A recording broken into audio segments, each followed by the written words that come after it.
One of the questions I've had in the past is why don't I use Chromebooks more for YouTube if I like them so much? Well, they are capable of doing YouTube, of course, but there are mainly two main reasons. One is video editing, a native video editing application, and the other is a screencasting app such as OBS Studio. Now, as far as video editing, of course, today's Chromebooks are certainly capable of that. Well, this might be changing here. Coming here this fall, according to the Google blog, it says here, new video editing and productivity features coming to the Chromebooks. Interesting. So they announced new features and apps for Chromebooks to take your creativity and productivity to the next level. Now, if you are a content creator, this is important.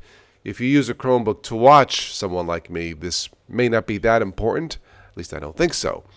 So over the next few months, Chromebooks will feature new features, including video editing, tools in the Google Photo apps to help you showcase your summer adventures. Well, summer is almost over here, and other capabilities.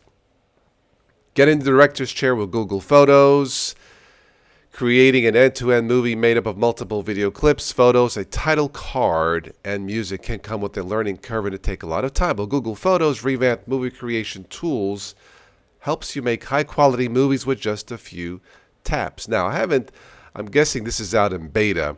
I haven't tested this yet. I will wait. Now, we all know how easy to use a Chromebook, really dummy-proof. So I'm assuming this is going to be easy too. Probably basic features, which for the most part, this is probably all I need. And this says it says it's coming this fall, which fall is almost here. So it says here you can build your own movie from scratch with Google Photos Movie Editor. So whether you want to start with a theme or a blank slate, you'll be able to trim video clips, edit them, adjust brightness, contrast, and more. Real tone filters. Filters were made to work well across skin tones. Okay.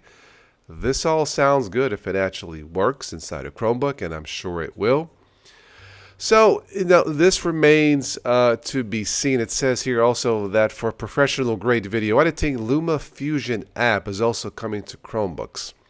All right, in all honesty, I'm not familiar with LumaFusion, but I guess this is a multi-track video editor. It lets you add graphics, visual effects, transitions, and distortions, audio and sound effects, narration. Wow, that actually sounds pretty cool. All right, so we have here Meet New Apps, the Gallery app, the Screencast app, which has been there for a while. It works great. Now, this is a native Screencast application piece of software. It's not web-based. Cursive app, and so on. So, yeah, when this comes out in the stable branch, I will be one of the first to test it and let you know if this actually works. So, if this works, I'll have my video editing app. Now I'll need an OBS Studio application for Chromebook. And if that comes out, if it's in the works, then in the future, yeah, I'll be able to use my Chromebooks more for content creation. Let me know what you guys think about all this.